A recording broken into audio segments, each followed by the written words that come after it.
gentlemen, to the Vera Zambrano Show. Today we have a very special guest with us, my colleague, Laura Grisales Rendón. Thank you so much for being with us, for being and taking part in this video podcast, this episode. We're talking about international family law. And you are an attorney in Colombia, right, in Medellin. You are also have a lot of experience with Germany and other countries in Europe, right? Would you like to introduce yourself a little bit to our audience? Tell us a little bit about, what your preference is, and, so they can get to know you a little bit more. Thank you so much, Vera. I'm very honored to be here. Thank you for this invitation. I am an attorney in Colombia since 2016, but I was living in Germany for 7 years. So I did my LLM in Germany and also my PhD, which is still in process. I have this direct link with Germany especially, or with German-speaking countries.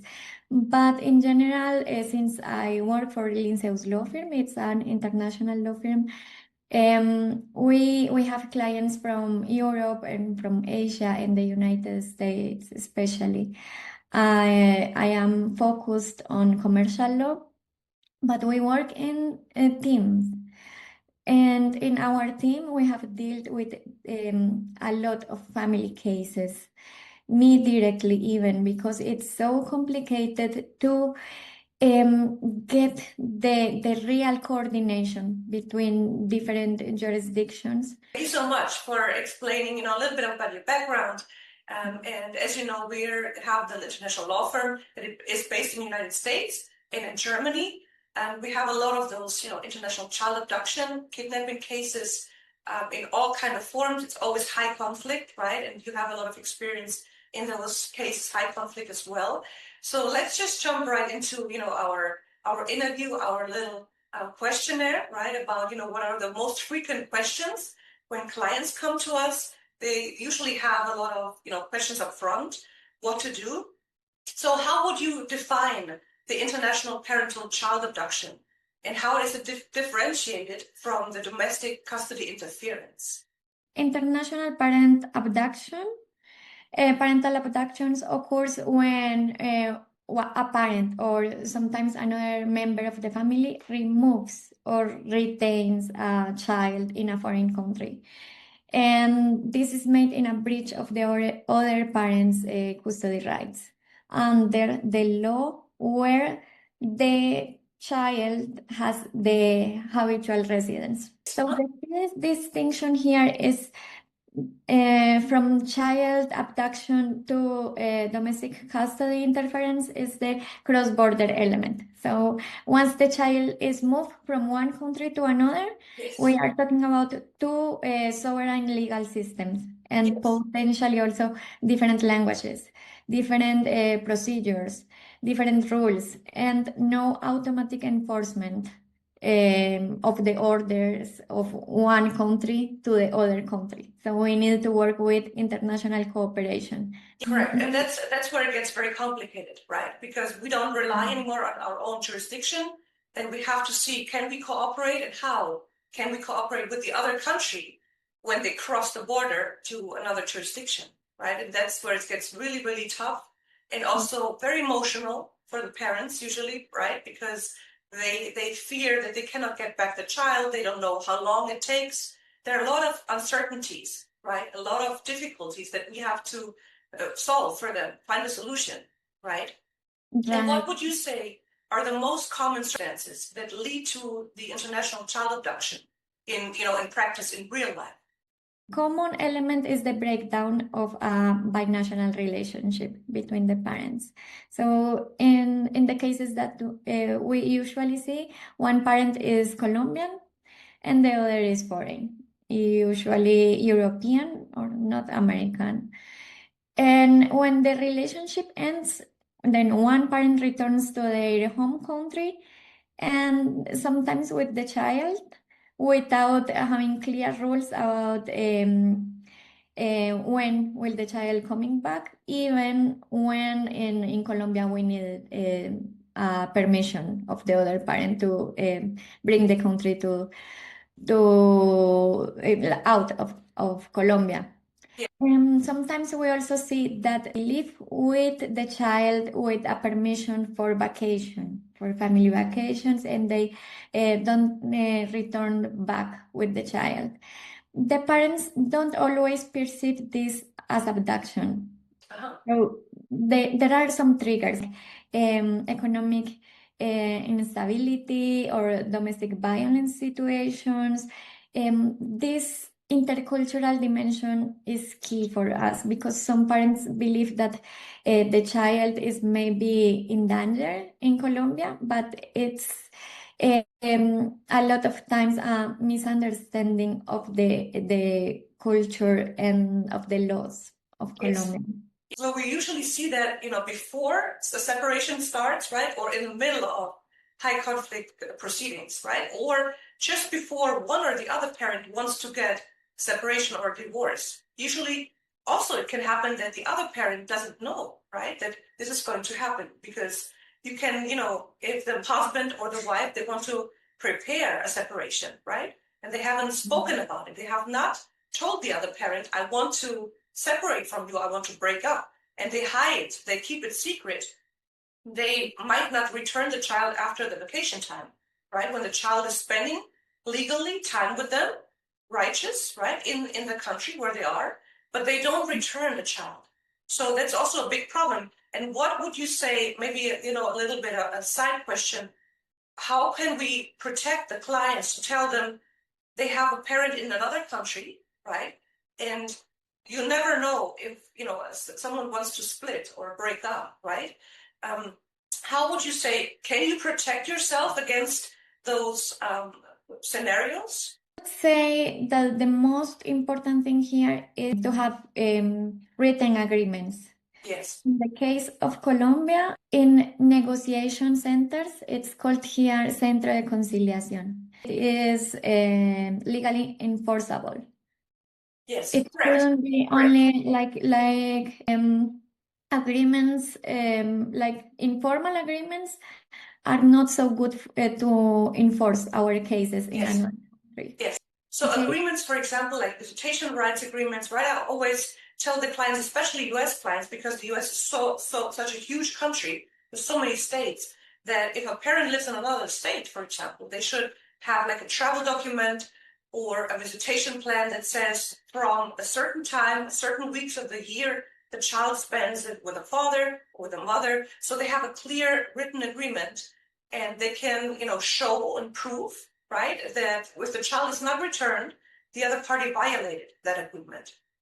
So they can immediately prove, because otherwise, if you have a verbal agreement, the other party can say, well, I had a permission to keep the child, right? Or the child wanted to stay with me, right? They can also sometimes use the children to say, the child doesn't want to go home, the child wants to stay with me and, like stay with the family here. So they have, they can fight about it, right? If you have a written agreement there, you cannot fight about it. It's proof of evidence. Yes. Yes. Yes. Additionally, they should gather all the evidence that is possible, also in communications, in WhatsApp texts, emails, in the school records, everything that they have proving that the child lives in the country of the habitual residence, and that the other parent knew about this. Yes, that's a very good advice for, all the clients, right? That's to have all the agreements, to have written proof in your hands, to gather all the evidence. If you have, a suspicion that something can happen, or that you just broke up with the other parent, to have, enough evidence for the attorneys to proceed and to act as quickly as possible, right? From your own experience, which countries are most commonly involved in your practice, right, in this child abduction internationally? And do you see any regional trends? Currently, see in Colombia, Germany, Colombia, US, or Colombia, Netherlands configurations. But I think it's also because of the focus of our European clients. We often see that a parent abducts the child after a relationship ended in Colombia. And even you were mentioning before in the last question, in the last point, that it is an advice for the client that when they end a relationship, they should be more careful. Yes. But we have also seen cases where the abductor, say it like this, waits for years, and after 5 years abducts the child. I know it's difficult, but they should be always aware of everything that is happening and Yes. gathering all the proof that they can in the relationship Yes. with the ex. Yes, that's a very helpful advice, like in practice, right? To always be prepared and to, and not be too emotional about certain things, to be prepared and practical, rational thinking, right? Before something happens. And regarding international child abduction, we have a convention, right? The Hague Convention, that is very helpful. It is an international treaty. There are a lot of member states that have signed, but not all countries have, are members actually, right? So that means you cannot enforce the child to return if the country is not a member state or a member country, right? So how would you think is the Hague Convention operating in practice? The convention creates an administrative and judicial mechanism between the signatory states. This is to secure the return of the child that was wrongfully removed from their home country or the country where they have the habitual domicile. Yes. But in practice, left behind parents filed an application through the central authority of the country where the child is located. Country's central authority initiates the return proceedings. It's important to clarify here that the goal of this proceeding is not to decide on the custody of the child, for example, or to attend another case that was open in the country where the child was abducted. But the central authority's goal is that the child returns to the country where the child was living. Also, a lot of parents think, well, they can decide custody issues, visitation rights, right?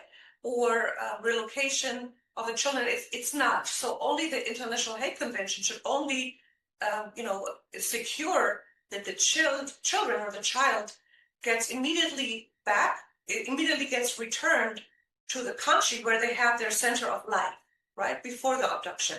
So it's only to save the child from being abducted, but it's not clarifying any custody, as you said, right? So they have to go to the local courts where the children are usually residing, who have the center of their life, to get like a custody or, to go, application for sole custody or to adjust visitation rights, right? So they have to go to their local family court system. And the Hague Convention can only save, children to not be abducted to another jurisdiction. When you think about the key requirements, what does a parent or a client, when they contact you, right? What do they need to prove to return the child? We have here 3 basic elements. First, the child must have been a resident in the applicant's country immediately before the removal or the retention. Second, the removal or retention must have been in a breach of the custody rights under the law of that country, of that jurisdiction that should determine who has the right to be with the child. And third, we have that those custody rights must have been actually exercised or would have been exercised without the removal of the other parent. So these 3 requirements or elements are necessary, but often not enough. So the respondent can also raise defenses where this is when the litigation becomes more complex.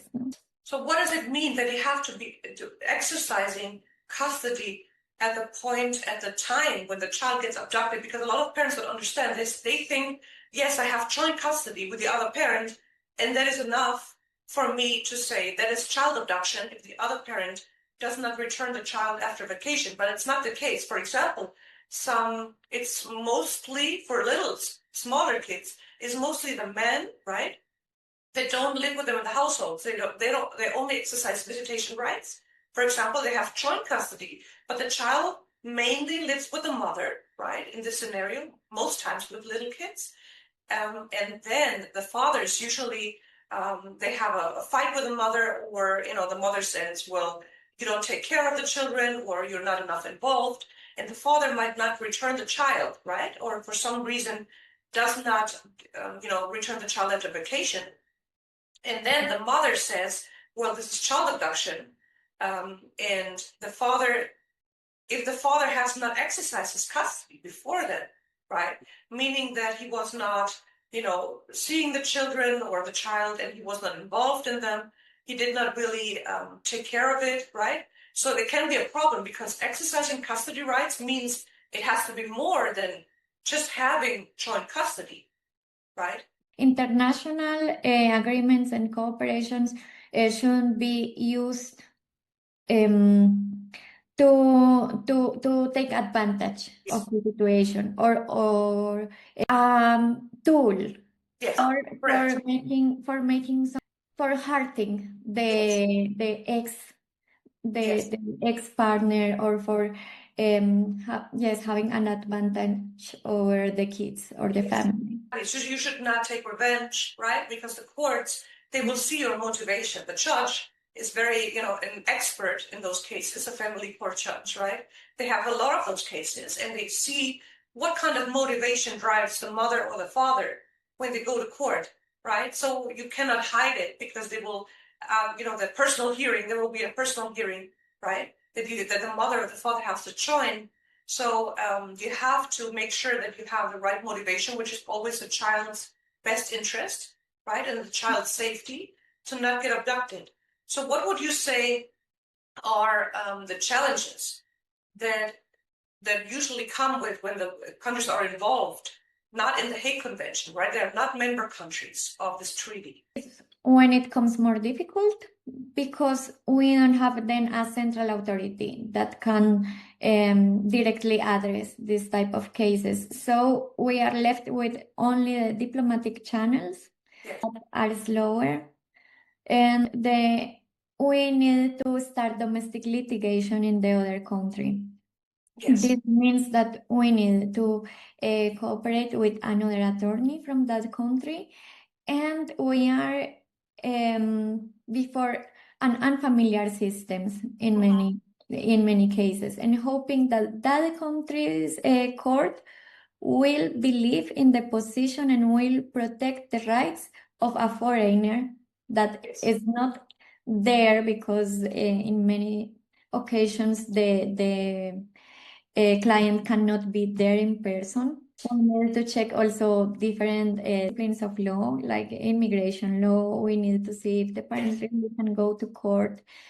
And yes, and it is typical in Middle Western jurisdictions, for example, and it makes, of course, the process more difficult, but not impossible. And also what my practice in international family law sees a lot is there are rising numbers in, abductions to the Middle East nowadays, right? So Arab countries, or also Dubai, right? And the United Emirates. So what we see usually when a child, one parent is from South America, for example, Latin America, the other parent is from Arab countries, or, from Dubai, right? And they relocate to Dubai. And the father or the mother, right, they hold back the child in Dubai.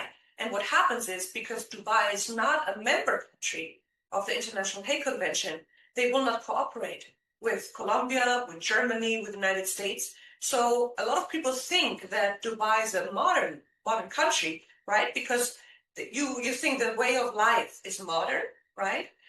But when it comes to the court system, we have to say that people just have to be very careful, right? Because in a lot of proceedings, the foreigner does not have the same, in practice, right, in reality, the same equal rights as the person who is from an Arab country. And also, if you get a divorce, for example, and with custody in Dubai, then you can also apply to have Sharia law on your, executed in your divorce. So that means the mother, in a lot of cases, does not have a strong position, right? Even in Dubai, when you think it's a modern country for people from the Western world, but if it comes to court system, divorce, custody, or child abduction, they do not cooperate, right? And it's not a very fair trial in a lot of cases. So people have to be very careful where they relocate with their children, right? Because we can say Colombia, all the Latin countries, Argentina, a lot of countries, almost every country, right, in Latin America, and in Europe and the United States, they're all cooperate. So if there's a child abduction, right, they will cooperate with the member countries. And then you have it easier. I'm not saying it's always guaranteed, right, that the child can return, but it's definitely easier because the countries, the governments, they work together to return the child as quickly as possible, right? And then you have to go to your local family court to, get a different custody decision, for example. Yes. So it's great to hear. Do you have a very similar experience too?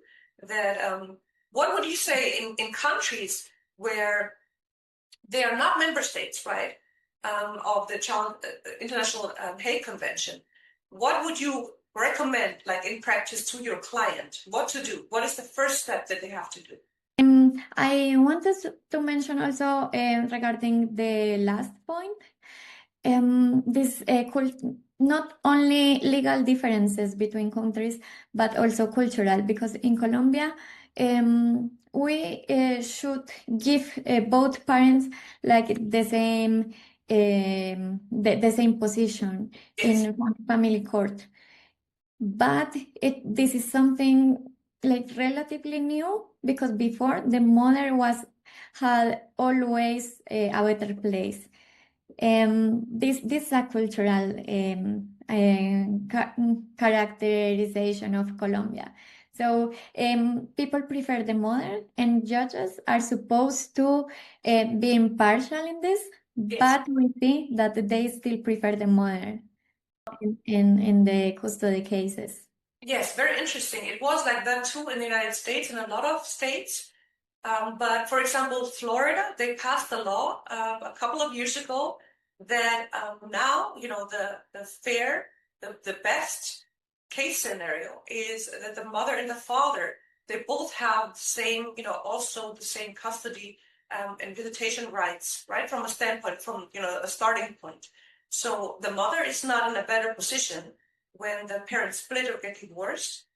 So it's a time-sharing model more than, a custody, right? So now it says, well, 50-50, if there are not certain circumstances that the father does not want to have 50% of time, or the mother cannot exercise 50% of the time. So, but the basis is that both parents have 50-50 in, spending time with their children.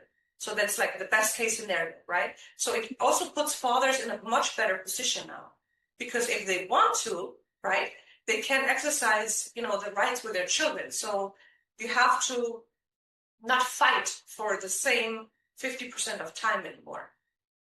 So it's always very similar too. In Germany, it's very equal too, right? So, best case scenario, both parents share custody after the parents split. Only if there are not certain exceptions, right? That, one is an endangerment or risk for the child, or cannot take care of the children, or the children's well-being is threatened, right, with a parent, then it's a different decision from the courts, right? Okay, perfect. So maybe we can also, talk a little bit about what are the most common misconceptions or errors that parents have about the Hague Convention. Firstly, what we mentioned before,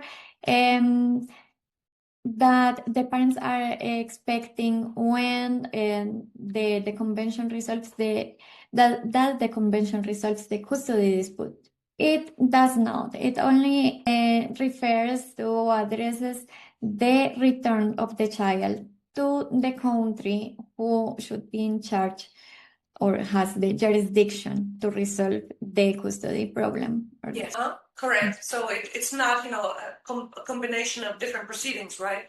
They only get, in best case, they get returned, the child returned, but they have to still go to the local family courts if they want a different custody, judgment or adjustment of visitation rights, right? So that's what they usually do not understand, and we have to explain to them, right, that we can represent them afterwards in another custody process, right? But it's not combined with the Hague Convention, right? There's no connection between those. Yes, and another misconception is also the timing, because parents expect that because of the Hague Convention, this will be a fast process, Yes. but it can still take several months. Exactly. So from your experience, how long does it usually take for parents if they file, for the Hague Convention to be in process, right? How long does it usually take to return a child? I know it's difficult to answer, but parents always want to know, how long does it take, in the best case and in the worst case? Depends on the country where the child was abducted. With Germany, around 2 months. It's fast. Countries, around 5 months. Depends a lot, right, on the country. Yes, and the time that the child remains in the other country might have significant consequences for the child, and the child can also be like integrated in a new country and in a new culture, and this may harm our case. Yes, because you just mentioned integration of the child. So the longer the child is living somewhere, right, the more the courts usually, determine, okay, the child is now family-wise, school-wise, right, culturally, with the language also a lot, right, and they're integrated into the new environment. So usually it's in Germany and in the US, it's usually when the child is living in a certain environment for more than 6 months, right, then you can usually say the child is now settled in the new environment, and then it becomes really difficult to, again, take the child back into the other environment, because now the child has new friends there, goes to school there, right, speaks primarily the language where in the country, and to take back the child again to a different environment is more difficult and more time passes. So that's why it's very time critical, right?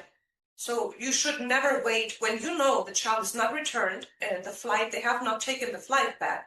You should immediately consult with an attorney, right? With your law firm or our law firm. We're specializing in those cases as well, to say, well, the child is not here and they missed the flights and there's no communication from the father or the mother, right? So they pretty much hold the child back and don't return. So that you need to immediately start legal action, right? Because the longer you wait, the less chances you have that you can get the child back, right? Or ever, because if the child integrated and settled, and at some point also the child maybe gets manipulated, right? The child will say, I want to stay here, right? Because now I have friends here, or I like the weather, I like, it's also culturally, right? If this is a place for children, where children feel happy, or they get told by the parent, it's nice to stay here, you have family here, all of a sudden the child can also say, I want to stay here, right? It's really complicated to return a child, the previous residents, right? Maybe I don't want to talk too long for our listeners and viewers about this very, difficult, high conflict topic. Maybe to, wrap up this first part of our interview, would you like to also tell me about, what are the most frequent defense mechanisms? So, for example, we have to defend the other person, the other parent, right, against an application to return the child after the Hague Convention. What would you say is the best strategy or the best arguments against, the immediate return of the child? We have first the grave risk defense. then under Article 13 of the Hague Convention, this argues that the return would expose the child to physical or psychological harm. Then second, the child's objection defense, but it's mostly for older children. So the argument is that the applicant was not actually exercising custody rights, and then the child might want to stay with the parent that abducted him. The grave risk defense has become like increasingly more litigated and expanded. This is particularly in cases that involve violence, domestic violence. Yes. The problem here is that the courts in the different jurisdictions understand grave risk and their different significance. No, it can be very different. So it leaves us with uncertainty regarding how to exercise this defense. Yes, correct. What would you say, just to give our listeners and viewers a little bit of, a summary, this International Hague Convention, this legal mechanism that we have at our hands as attorneys to use, how would you rate the success of that mechanism? So in the end, if a child gets abducted, right, it was wrongfully abducted, there was no permission, there was no authorization, the child did not say, I want to, stay here, or it was not the child's decision, right? So the parent did not return the child. We have a very clear breach of the parental custody rights. What would you say, how successful is this whole treaty, this international treaty? For me, it's completely successful. Yes. It really helps with the process of return of the child to the country, and then the dispute can start regarding custody, even as in some cases, in criminal cases. But the goal of the Hague Convention is completely applicable. Yes, correct. Correct. So I would also say it's a high success rate, right? If the countries are both member states, of course, then you have a high success rate. And usually when they are cooperating well, it can be returned within a couple of months, right? And you have to, for every client that is listening and may be, affected by such a case right now, they have to act very quickly, right? And very fast to not lose any more time. Because the longer, as we said, the longer you wait, the less chances you might have, right, to return the child. So if our listeners want to contact you, get a hold of you, how can they reach out to your law firm? I also want to say that speed is everything, as you said, Vera. It's really important that we act fast, and they might contact us in our website. It's www.linceuslawfirm.com. And we also have their WhatsApp button, the email, or they can also contact us through Instagram or Facebook, and me personally, and anwalt.de. Very good, very good. We will put all of your information also in this, in the footer of this video, so people can reach out to you directly and get in touch with your law firm. And yes, thank you so much for this episode. It was very insightful. It was very nice to talk with you about it. And yes, talk to you very soon. Thank you so much, Laura. Thank you, Vera, for this invitation. I hope to see you soon in Germany.